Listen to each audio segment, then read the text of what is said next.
Dr. Eggman is one of the most iconic villains throughout all of gaming history. We're not talking about him today. Yeah, I like Eggman, but I'd rather save him for his own very special video. Instead, I want to talk about some of the more unique antagonists throughout the franchise's history. That's right, the other Sonic villains.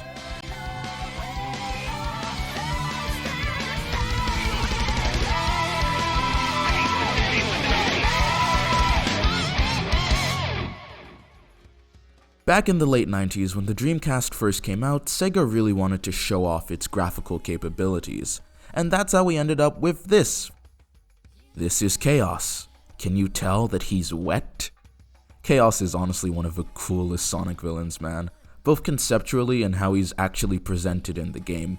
Chaos was once a normal Chow who just chilled and vibed like the other Chow, but everything changed when the Echidna attacked. He was sealed in the Master Emerald for thousands of years until the good old Baldy McPingus himself set him free. I like how Chaos is dubbed the God of Destruction, and he's got this really cool water design. It's just so untraditional and out there. I'm pretty sure Japan's history with tsunamis had something to do with this decision, although I could be wrong.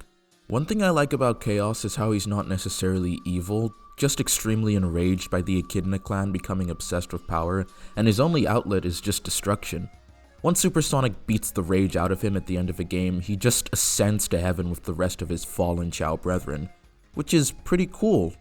Also, heaven canonically exists in the Sonic universe, and I don't know how to feel about that. The Sonic Adventure games were honestly pretty interesting when it came to the villains.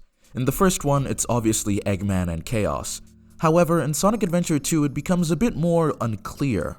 Obviously, Eggman is here and he's up to his usual antics. But who's the real villain of the game? Humanity? The government? A giant space lizard? Or some old guy that was executed 50 years ago? I think Gerald Robotnik is definitely the most obvious answer for SA2's main villain, and I like how even though he's literally dead, his actions and presence are still felt in the events of the game. And honestly, he's not even a villain. The real villain is the military unit Gun. They killed a little girl with AIDS and then proceeded to execute this old dude via a firing squad. Holy hell, Sonic Movie 3 is going to be so f***ing awesome. Shadow the Hedgehog, the video game, not the character, allows us to learn even more about Gun and Gerald and, who's this? Oh, it's a boring, dumb, pointless villain voiced by Goku. Yay. Black Doom sucks. Shadow of 5 as a game is just such a downgrade in terms of story from the adventure titles, and it's needlessly edgy, and all of that edginess seeps into every aspect of its narrative. This is Black Doom. He's evil because he's evil. You'd think this character basically being Shadow's dad would make for some interesting drama, but nope. It's all just more pointless edge.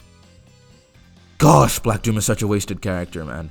He's like, what if we made the manipulative devil on the shoulder trope into the most dull, uninteresting villain of all time? What's that? Sonic 06? Mephiles? Okay. I was surprised rewatching Sonic 06 cutscenes and discovering Mephiles is actually a lot cooler than I remember. Part of the reason why Mephiles works is primarily because he's involved in Shadow's story, which is easily the best one in the game. But Mephiles is just that guy. He's got a really well-suited voice and awesome character design, and he actually has a presence in the story. And one of the reasons Mephiles has remained so iconic, even with 06's awful representation, is how he actually kills Sonic. Like, he kills him. He's dead. Look. Finally. And Mephiles is made even more cool when he fuses with Iblis to become the God Solaris. Yeah, I know all of that sounded like some Final Fantasy jargon, but trust me, this is all from a Sonic game. In fact, Sonic games through now what is called the Dark Age all seem to have this really weird trend where the final boss was just this eldritch Lovecraftian beast. Eraser Jin is not a cool villain, man. He's goofy, he's not threatening, and honestly, he's pretty generic when it comes to even being a Sonic villain, but I'll always remember when he absorbs the world rings and transforms into Alpha Lawa Lawa Falafel whatever. This stuff was, and still kind of does, freak me out. Although trust me, this isn't even the most terrifying final boss in Sonic. That title easily goes to... Dark Gaia is not really a character, more so of an entity that needs to be defeated at the end of a game for the super epic supersonic boss fight, but my goodness, did they go way too hard for this final boss design. This stuff looks absolutely terrifying. From the hands bursting out of his sides to the weird fleshy eyes, this gave me nightmares as a kid. But yeah, going back to talking about actual characters, Merlina. Merlina is the best Sonic villain, without competition. Sonic and the Black Knight starts you off from her perspective and it lies to you about everything. You watch some cutscenes with Merlina and you're a bit confused at first cause she's really strange, but she's probably just being overdramatic and melancholic. I'm sure this line means nothing. Why do flowers bloom, knowing they are destined to wither? Huh? Their time of beauty is so short-lived.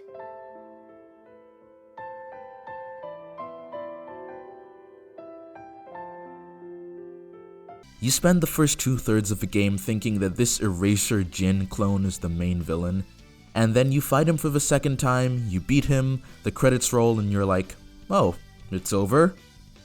Wrong! The game continues, and you return to Merlina. Sonic hands her the scabbard of King Arthur, and then this happens. Huh? Well done. And thank you, Sonic.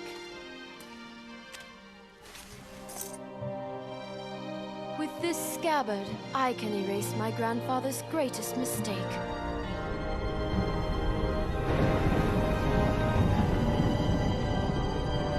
What? I shall make this kingdom eternal.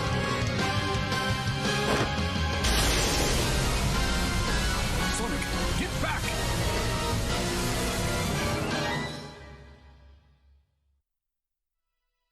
The first time I played this game, this blew me away. I didn't even know Sonic games were allowed to be this ballsy. Everything just goes to shit, and you have to fight back with all the Knights of the Round Table in order to finally face Merlina. And when you do, oh boy, I'll just let this clip speak for itself. But I can succeed with the power of the scabbard, creating a kingdom that never ends.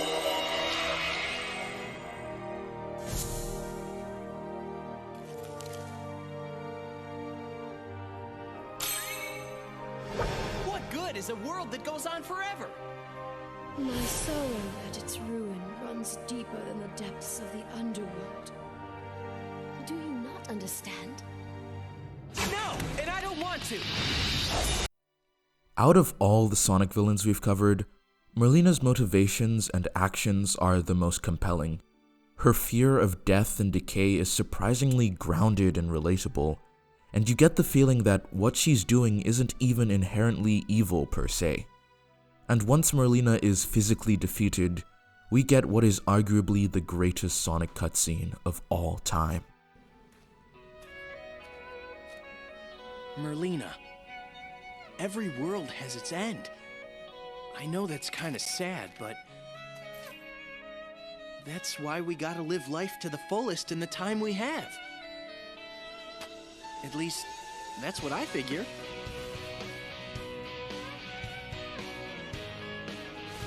Grandfather. It's so good!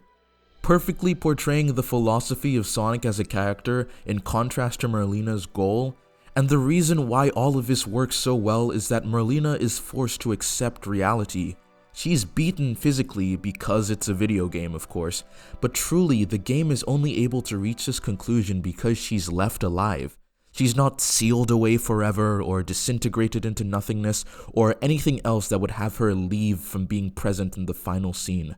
Because she's not just a boss fight to be conquered, she's an integral part to the message and themes of Sonic and the Black Knight.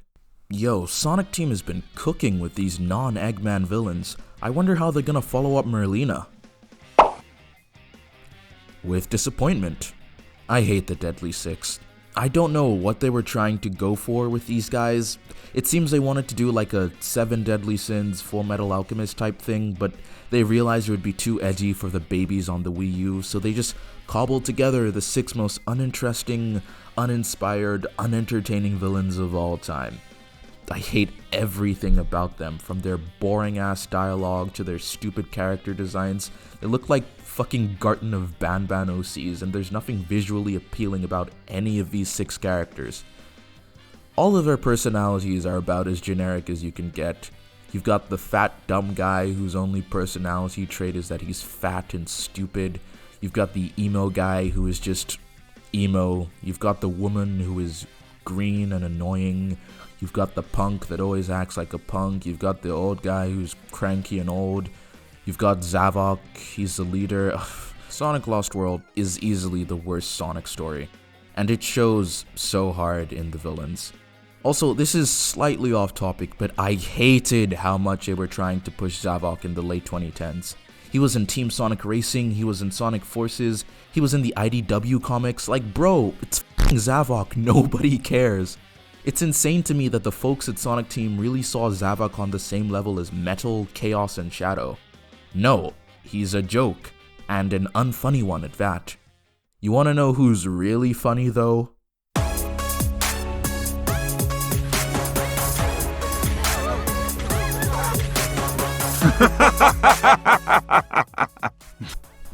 I love Infinite, but like totally ironically, because Infinite might just be one of the most unintentionally hilarious characters of all time. He's so pathetic. It's kind of amazing how the marketing of Sonic Forces tricked everyone into thinking he was going to be like the next Mephiles. Infinite is a loser who, after getting absolutely wrecked by Shadow, decides to allow himself be experimented on in order to gain new power. But now he wears a mask because he is a big baby or something.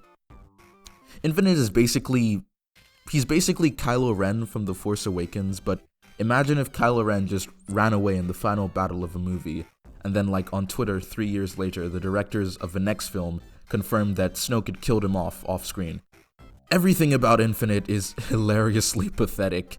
He's got this super edgy theme song with lyrics that have literally nothing to do with him. He has arguably the most OP power in the entire franchise, and he's beaten by Sonic and some random civilian. He just disappears at the end of a game and is never heard from again. He doesn't have a single memorable line of dialogue in this entire game, and there's so much evidence that hints that everything about him was just made up as they went along. Impossible. Your abilities exceed your previous data. But yeah, Infinite is great. And with that brings us to the end of this video. I'm not talking about Sonic Frontiers. Bye!